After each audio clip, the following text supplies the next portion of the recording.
Hello dear student, कैसे हैं आप लोग। आशा करते हैं कि आप लोग अच्छे होंगे, स्वस्थ होंगे और अपनी पढ़ाई अच्छे से कर रहे होंगे।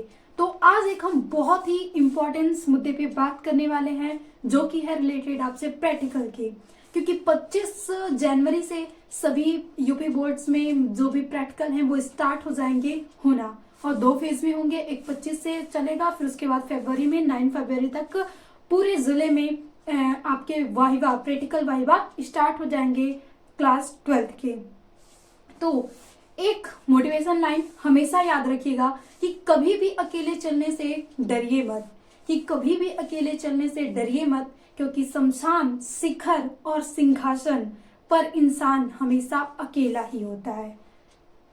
कि शमशान, शिखर और सिंहासन पर इंसान हमेशा अकेला ही होता है, क्योंकि जो सिंहासन है वो किसी एक को ही मिलता है। तो बात हुई है आपकी जो प्रैक्टिकल्स के वाहिबा हैं उसमें 30 आउट ऑफ 30 लाना है, तो आपको अपने सभी जो भी आपके फ्रेंड्स हैं सभी से थोड़ा सा अलग करना ही होगा। तो इसीलिए अकेले ये मत कि हम अकेले अगर बुला दिया तो फिर हम डर जाए। देखिए, जो एग्जामिनर्स होता है वो ये नहीं कि आपकी बहुत नॉलेज चेक करने आता है, वो आपके बोलने के, आपके कॉन्फिडेंस को देखने आता है। तो कभी भी भूल कर 3 गलतियां मत करिएगा। आखिर वो 3 गलतियां क्या हैं? तो वो गलतियां हैं,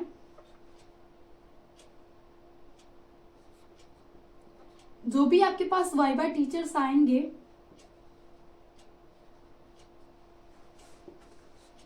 उनके सामने आपको 3 गलतियां बिल्कुल भी नहीं करना है। कि कुछ भी ना बोले, ना बोले।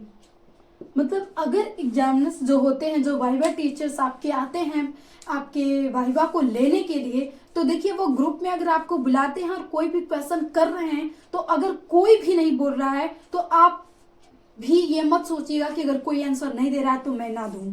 अगर आपको अच्छे इंप्रेशंस बनाने हैं उन वाहिवा टीचर्स के सामने, तो आपको देखिए वो गलत सही कुछ भी हो, आप वहां पे जो भी उस आंसर से रिलेटेड आपके अंदर है कि हाँ ये उसका आंसर, उस क्वेश्चन का आंसर है, तो आप बेझिझक बोलिएगा। यानी कुछ भी ना बोले, ये गलतियां ना करिएगा। फिर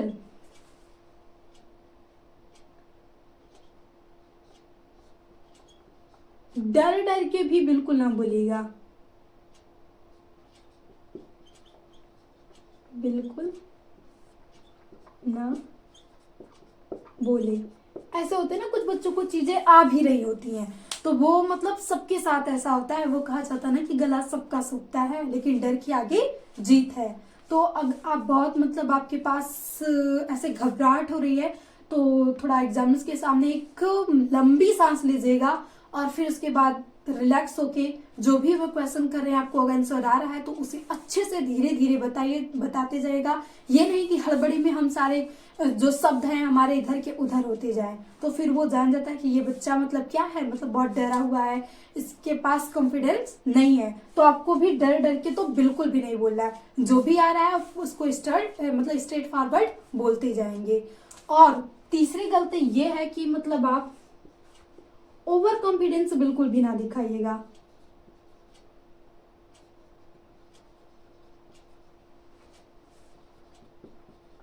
बिल्कुल भी ना दिखाएं। अब ओवर कॉन्फिडेंस का क्या है कि कुछ बच्चे ऐसे होते हैं, मान लीजिए कि उनका जनरली नेचर ऐसा होता है कि वो उनको कुछ क्वेश्चन आ रहा है तो वो जैसे बोलते जाते हैं इधर से उधर, और उनके थोड़ी रिस्पेक्ट भी देनी होती है आपको वाइवा टीचर्स को। तो उनको विनम्रता से ही आप सभी आंसर का जवाब दें, जितना वो पूछ रहे हैं उतना ही आंसर करें। अगर आप ज्यादा अपना ओवर कॉन्फिडेंस दिखाएंगे तो फिर अगर उसे गुस्सा आ गया तो वो आपसे बहुत सारी चीजें पूछ सकता है। और देखिए, भले ही आपके जो स्कूल प्रिंसिपल्स हैं वो नंबर चढ़ाएं, लेकिन उनपे भी डिपेंड करता है। अगर आपने उन्हें नाखुश कर दिया, उन्हें नाराज कर दिया, तो वो आपके नंबर्स काट के, बिल्कुल उन्हें ध्यान रहता है, वो जाने के बाद कहते हैं हाँ इस स्टूडेंट्स को ऐसे नंबर मिलने चाहिए। अगर आप बहुत ही अच्छा इंप्रेशन देते हैं उनके सामने तो वो आपकी प्रशंसा भी करेंगे और साथ में वो एकदम बिल्कुल फोर्स करके जाएंगे कि इस बच्चे को 30 आउट ऑफ 30 मिलना ही चाहिए। तो प्लीज बच्चों 25 से अगर आपका एग्जाम मतलब आपका वाइवा शुरू हो जाता है, बहुत सारे जिलों में है भी 25 को किसी सब्जेक्ट का, तो आप 3 गलतियां बिल्कुल भी ना करिएगा कि मतलब हम बिल्कुल भी शांत रहें। आपको आंसर आ रहा है तो आपको बोलना जरूरी है, आप उस क्वेश्चन का आंसर करें। और आंसर करते समय बिल्कुल भी अपने अंदर डर हेजिटेशन नहीं रखें कि हाँ मैं सही नहीं बोल रहा हूँ, गलत बोल रहा हूँ या बोल रही हूँ।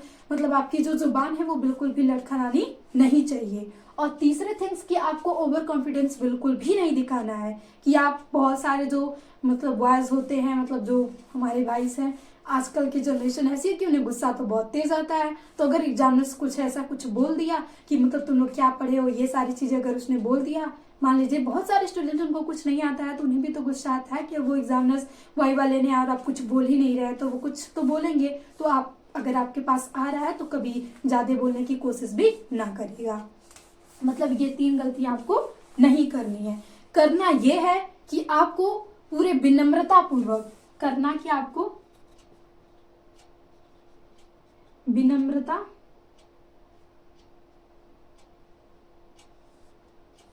पूर्वक जवाब देना है,